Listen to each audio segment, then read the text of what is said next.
Good morning!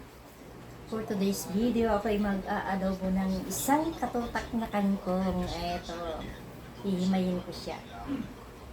Ito ay bigay ng aking kapatid na pinitas niya doon sa kanyang bukid at akin namang aadoboin. Ay, may supplier talaga kami ng kangkong. Tapos, adobohin ko siya. Ito ang aking sahog. Ito ay nabawasan na kasi inulam. Ito ay yung galing Korea na spam. Ano. Tapos, tokwa. Yan lang. Ito lang ang sahog ko sa aking aadobohin kangkong. Set aside ko muna. Tapos, maghihimay na tayo ng kangkong. Ito hindi ko hinihimay. Hinihiwa ko ng maliliit kasi alam niyo naman ang kangkong ay medyo maano sa tiyan pag hindi masyadong nalabog. Alam niyo ba yung nalabog? Yung naluto, pag kailangan lutuin maigi parang hindi. Kasi ang kangkong, pagka tinan mo yung kangkong pa rin eh. Diba? Kaya kailangan ilutuin maigi. At hinihiwa ko lang yan kasi tayo kaming mga senior na ay mahina na yung pangtunaw. Ganyan lang, hiwain ko lang siya. Alisin ko lang yung matigas na yan. Ito okay na to. Ito yung inano ko na kahapon. Inayos ko na yan kahapon. Hindi natuloy. Dapat kahapon ko ito lulutuin. Hindi natuloy kasi nagluto ng munggo. Hindi pa tapos. Marami pa yan. Ito na lang. Last.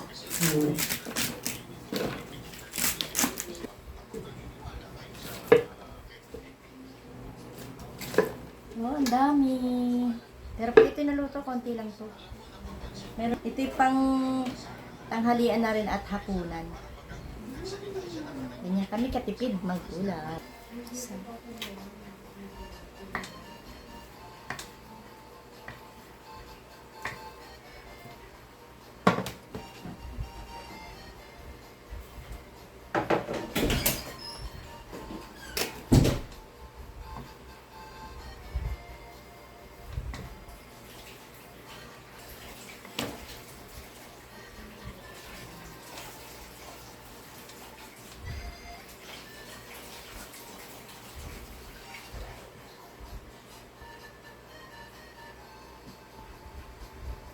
Narito ko muna ang tokwa para ito yung ating isasahog. Ayan guys, luto na ang ating tokwa. Isusunod ko naman ay yung ham. At ito yung ating ham. Hindi ko na siya masyadong nilagyan ng oil. Kasi alam niyo ba guys, na ako ay naglalaban ng isang katutak. Kagandahan lang talaga pag washing machine ang gamit natin na hindi tayo nahihirapan. Lahat nagagawa natin ng sabay-sabay. Ayan, ako ay naglalaba. At naistorbo ko daw siya dahil ayan tumigil, sasara na natin ulit. Yan ay nag-aanlaw na. Bahala na siya diyang mag-anlaw.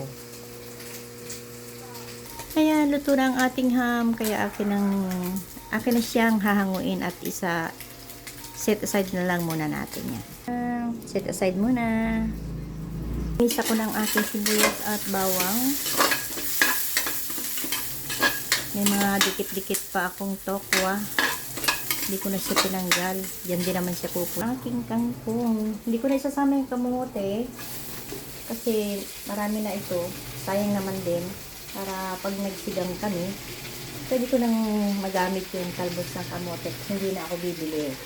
Hindi ko naman yan binili. Binigay lang din yan ng ate ko.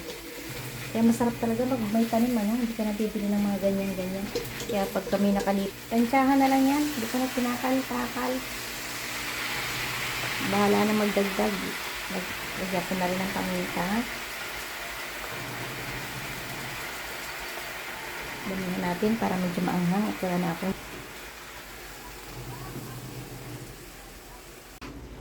Eto na guys, ang aking adobong kangkong. Kangkong, tokwa, at ano yan. Ito nilagyan ko rin siya ng 2 pirasong sili. Para may sipa naman. Tokwa at ham. Ayun. Yung spam sa lata. Lagyan ko siya ng suka, toyo, konting asukal, pampalasa. Hindi na kasi kami masyad. Tikman natin guys. Napaka-yummy. Sarap. Ayan. Luto na ang aking kangkong.